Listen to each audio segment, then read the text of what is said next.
आप जैसा बनना चाहते हैं वैसा नहीं बन पा रहे हैं, या जो आप चाहते हैं अगर वो नहीं हो रहा है, तो आज की यह कहानी आपके लिए ही है। दोस्तों, इस कहानी को ध्यान से अंत तक जरूर सुनना।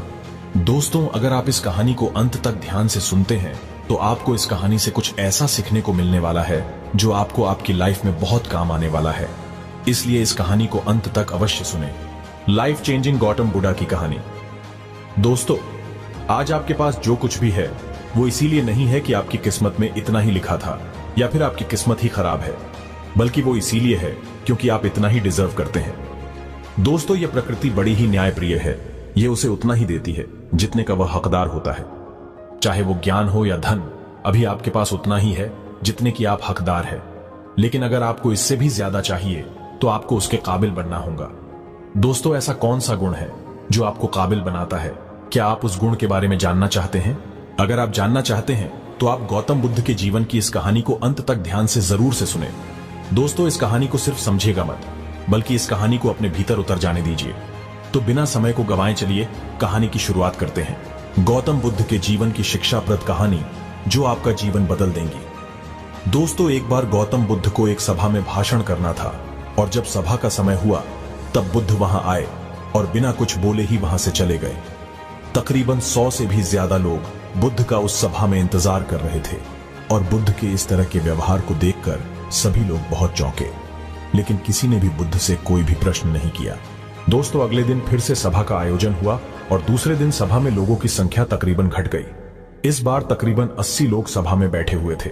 बुद्ध सभा में आए, लेकिन इस बार भी बुद्ध ने वही किया, यानी बुद्ध इस बार भी आए और बिना कुछ बोले ही वहां से चले गए। लोग दोबारा से चौंके, लेकिन किसी ने भी बुद्ध से कोई प्रश्न नहीं किया। अगले दिन सभा का आयोजन फिर से किया, लेकिन इस बार सभा में लोगों की संख्या और घट गई। इस बार सभा में केवल 50 लोग ही आए हुए थे। बुद्ध सभा में फिर से आए और उन्होंने इधर उधर देखा और बिना कुछ बोले ही सभा से चले गए। उसके बाद कुछ लोग क्रोधित भी हुए क्योंकि लोगों ने अपना काम छोड़ छोड़ कर आए हुए थे, लेकिन किसी ने भी बुद्ध से कोई प्रश्न नहीं किया। अगले दिन फिर से सभा का आयोजन हुआ। दोस्तों, आप लोग जो इस कहानी को सुन रहे हैं, आप में से भी कुछ लोग मन ही मन यह कह रहे होंगे कि अरे कितनी बार सभा का आयोजन होगा, और आप लोगों को भी इस कहानी को सुनते वक्त इरिटेशन होना शुरू हुआ होगा। और जिन जिन लोगों को भी अभी इरिटेशन होनी शुरू हो गई है, उन लोगों को तो यह कहानी बड़े ध्यान से पढ़कर समझना चाहिए, क्योंकि यह कहानी आपके लिए ही है। अगले दिन फिर से सभा का आयोजन हुआ, लेकिन इस बार सभा की संख्या और ज्यादा घट गई थी, यानी इस बार सभा में सिर्फ 30 लोग ही थे। फिर उसके बाद बुद्ध सभा में आए, मुस्कुराए और फिर से बुद्ध ने वही किया, यानी बिना कुछ बोले ही वहां से चले गए।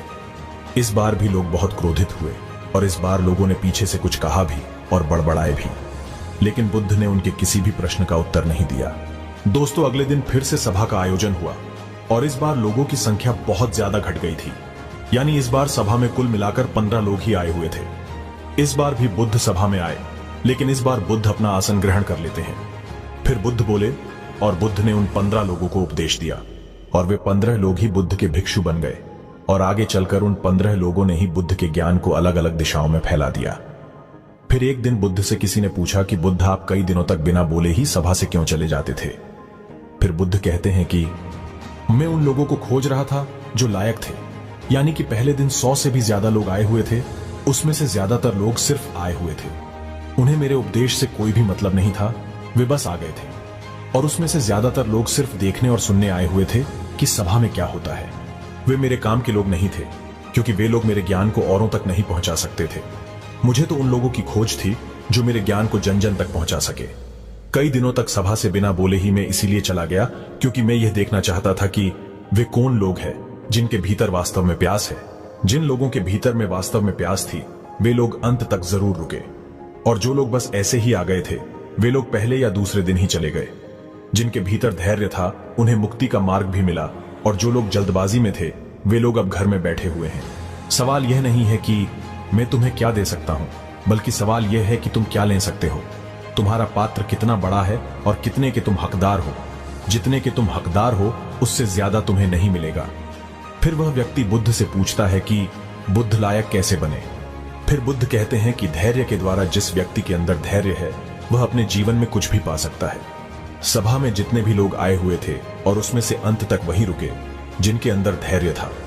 चाहे तुम्हारे जीवन में तुम्हारा लक्ष्य जो कुछ भी हो, लेकिन तुम बिना धैर्य के सफलता के चरम तक नहीं पहुंच सकते। फिर वह व्यक्ति बुद्ध से पूछता है कि कोई व्यक्ति अपने भीतर के धैर्य को कैसे बढ़ाए। बुद्ध कहते हैं कि निरंतर अभ्यास के द्वारा हम अपने भीतर के धैर्य को बढ़ा सकते हैं।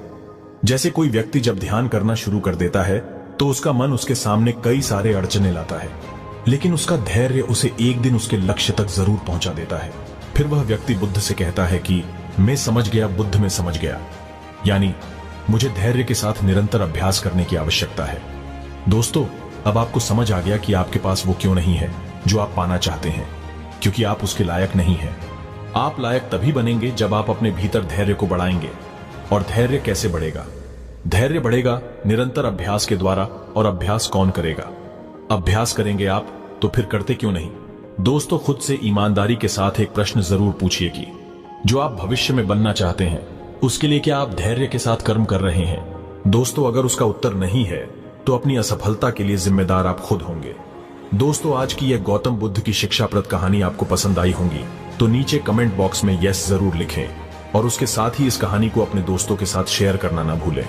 अगर आपको हमारी वीडियोस अच्छी लगती है तो प्लीज हमारी चैनल ह्यूमैनिटी डिसिप्लिन को सब्सक्राइब करें और हमारी वीडियोस पर लाइक, कमेंट करें और हमारी वीडियोस को शेयर जरूर से करें।